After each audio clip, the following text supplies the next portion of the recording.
CRPF का एक convoy गुजर रहा था। 78 गाड़ियां और 2500 से ज्यादा जवान।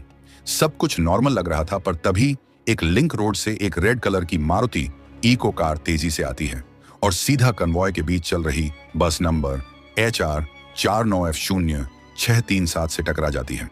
एक जोरदार ब्लास्ट होता है जिसकी गूंज 10 किलोमीटर दूर तक सुनाई देती है। कुछ ही सेकंड्स में बस का नामो निशान मिट जाता है और सड़क पर फैल जाता है सिर्फ मलबा और खून। ये कोई एक्सीडेंट नहीं था, यह एक वेल प्लान्ड कॉन्स्पिरेसी थी जिसे हम ब्लैक डे के नाम से जानते हैं। लेकिन सवाल यह है कि आखिर इतनी बड़ी सिक्योरिटी के बावजूद यह कार वहां पहुंची कैसे? कौन था वह शख्स जो मौत का सामान लेकर उस कार में बैठा था, और कौन था वो मास्टरमाइंड जो पर्दे के पीछे से इस खूनी खेल को कंट्रोल कर रहा था? अगर आप जानना चाहते हैं कि कैसे NIA ने इस ब्लाइंड केस को सॉल्व किया और कैसे एक टूटे हुए मोबाइल फोन ने पूरी साजिश का पर्दाफाश किया, तो जुड़े रहिए इस वीडियो के एंड तक। 14 फरवरी की सुबह जम्मू के ट्रांजिट कैंप में हलचल तेज थी। पिछले कुछ दिनों से हो रही भारी बर्फबारी और लैंडस्लाइड की वजह से नेशनल हाईवे बंद था, जिसकी वजह से हजारों जवान जम्मू में फंसे हुए थे।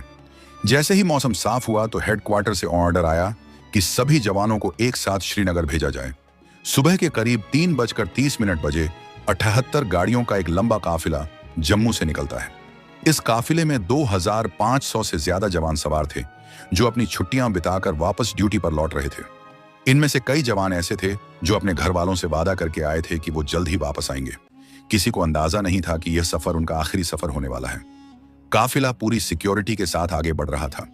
रोड ओपनिंग पार्टी ने रास्ते की चेकिंग कर ली थी और गाड़ियां अपनी रफ्तार से श्रीनगर की तरफ बढ़ रही थीं। दोपहर के करीब 3 बजे काफिला कश्मीर वैली में एंटर करता है और पुलवामा के लेथपोरा इलाके के पास पहुंचता है। ये वो जगह थी जहां सड़क थोड़ी घुमावदार और चढ़ाई वाली थी। ठीक इसी वक्त एक सर्विस रोड से एक मारुति इको कार हाईवे पर आती है। इस कार को चला रहा था 20 साल का एक कश्मीरी लड़का आदिल अहमद डार। आदिल ने अपनी कार की स्पीड बढ़ाई और धीरे धीरे काफिले के साथ चलने लगा। सिक्योरिटी वाहनों को चकमा देते हुए वो काफिले के बीच में घुस गया। उसका टारगेट थी 76वीं बटालियन की बस नंबर HR 49F0637, जिसमें 40 जवान बैठे थे।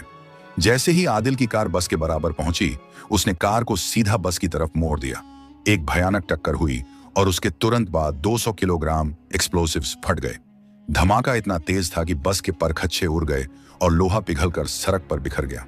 जो मंजर वहां था वो किसी भी इंसान की रूह कंपा देने वाला था। ब्लास्ट के बाद वहां सिर्फ धुएं का गुब्बार और चीख पुकार थी। जो जवान दूसरी गाड़ियों में थे वो तुरंत नीचे उतरे और उन्होंने कॉम्बैट पोजीशन ले ली, क्योंकि उन्हें लगा कि शायद आतंकवादियों ने फायरिंग शुरू कर दी है। लेकिन वहां कोई फायरिंग नहीं हो रही थी, वहां सिर्फ मौत का सन्नाटा छा रहा था। बस नंबर HR 49F0637 पूरी तरह से राख बन चुकी थी। इस हमले में हमारे 40 बहादुर जवानों ने अपनी जान गंवा दी थी। पूरे देश में गुस्से और शोक की लहर दौड़ गई। हर तरफ सिर्फ एक ही मांग थी, बदला। लेकिन इन्वेस्टिगेशन एजेंसियों के लिए यह एक बहुत बड़ी चुनौती थी। यह एक ब्लाइंड केस था। हमला करने वाला आदिल अहमद डार ब्लास्ट में मारा जा चुका था और कार के टुकड़े टुकड़े हो चुके थे। सबूत के नाम पर वहां कुछ भी नहीं बचा था। नेशनल इन्वेस्टिगेशन एजेंसी यानी NIA की टीम जब मौके पर पहुंची तो उनके सामने सबसे बड़ा सवाल यह था कि इस हमले की शुरुआत कहां से की जाए। इन्वेस्टिगेशन टीम ने पूरे इलाके को छान मारा। मेटिकुलस सर्च के बाद उन्हें मलबे के ढेर में एक बहुत छोटा सा मेटल का टुकड़ा मिला। यह टुकड़ा उस मारुति इको कार के शॉक एब्जॉर्बर का था। इस छोटे से टुकड़े ने इन्वेस्टिगेशन की दिशा ही बदल दी। इस पर कुछ नंबर लिखे हुए थे जो शायद आग की वजह से धुंधले हो गए थे, लेकिन फॉरेंसिक एक्सपर्ट्स की मदद से NIA ने इन नंबरों को डिकोड कर लिया। यह इंजन नंबर और चेसिस नंबर का हिस्सा थे। यही वो पहला सुराग था जिसने एजेंसियों को उस दरिंदे तक पहुंचने का रास्ता दिखाया जिसने इस कार को खरीदा था। मारुति सुजुकी के इंजीनियर्स की मदद से पता चला कि यह कार 2011 में मैन्युफैक्चर हुई थी और पहली बार अनंतनाग में बेची गई थी। लेकिन कहानी यहां खत्म नहीं होती।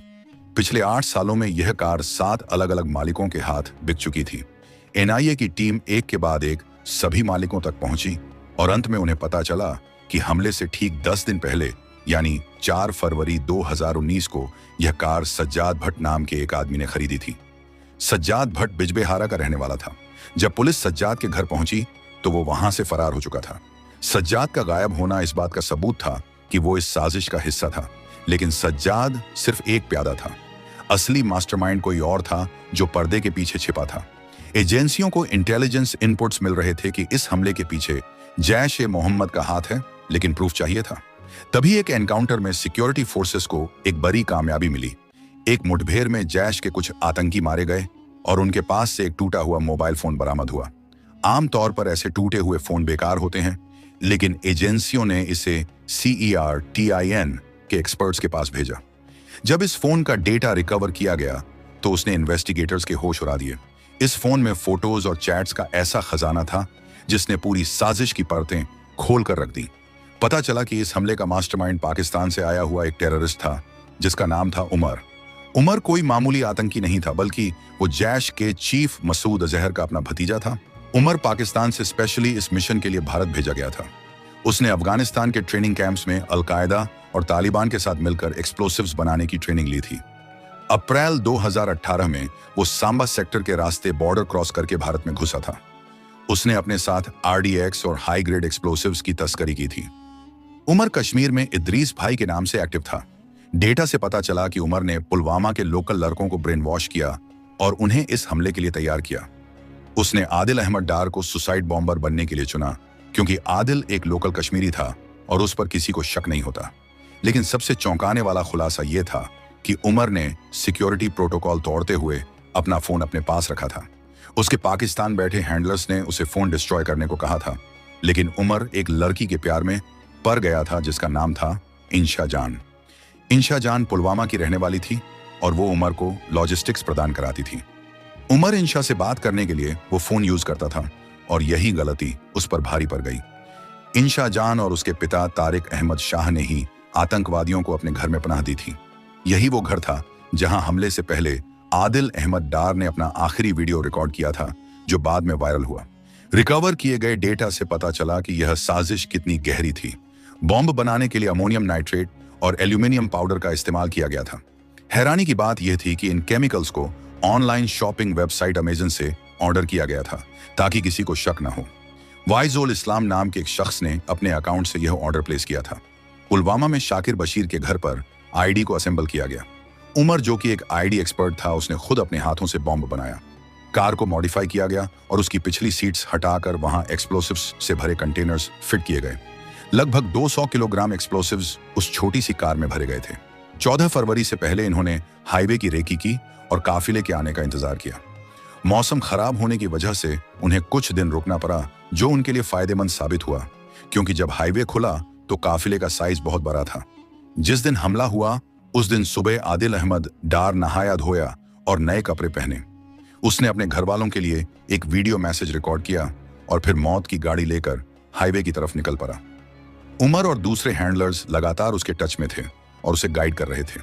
जैसे ही काफिला पास आया, आदिल ने बिना किसी हिचकिचाहट के बटन दबा दिया और खुद को उड़ा दिया। इस हमले के बाद भारत ने वो किया जिसकी उम्मीद दुश्मन को नहीं थी। 12 दिनों के अंदर इंडियन एयरफोर्स ने पाकिस्तान के बालाकोट में घुसकर जैश के ट्रेनिंग कैंप्स पर एयर स्ट्राइक की और सैकड़ों आतंकवादियों को ढेर कर दिया। लेकिन कहानी यहां खत्म नहीं हुई। NIA और सिक्योरिटी फोर्सेस ने कश्मीर में छुपे बैठे सभी साजिशकर्ताओं को ढूंढ निकाला। मास्टरमाइंड उमर को मार्च 2019 में एक एनकाउंटर में मार गिराया गया। बॉम्ब बनाने वाला इस्माइल अलवी उर्फ लंबू भी बाद में मारा गया। कार खरीदने वाला सज्जाद भट्ट भी अपने अंजाम तक पहुंचा। NIA ने 13,500 पन्नों की चार्जशीट फाइल की, जिसमें पाकिस्तान की इन्वॉल्वमेंट के पक्के सबूत दिए गए। पुलवामा हमले ने देश को झकझोर दिया था, लेकिन इसने हमें एकजुट भी किया। आज भी जब हम 14 फरवरी को याद करते हैं तो उन 40 बहादुर जवानों की कुर्बानी हमारी आंखें नम कर देती हैं। उनका बलिदान बेकार नहीं गया, क्योंकि इसके बाद टेररिज्म के खिलाफ जो जीरो टॉलरेंस पॉलिसी अपनाई गई, उसने आतंक की कमर तोड़ कर रख दी। ये थी कहानी उस दिन की जब देश रोया था, पर साथ ही दुश्मन को यह पैगाम भी मिला था कि नया भारत छेड़ता नहीं है, पर अगर कोई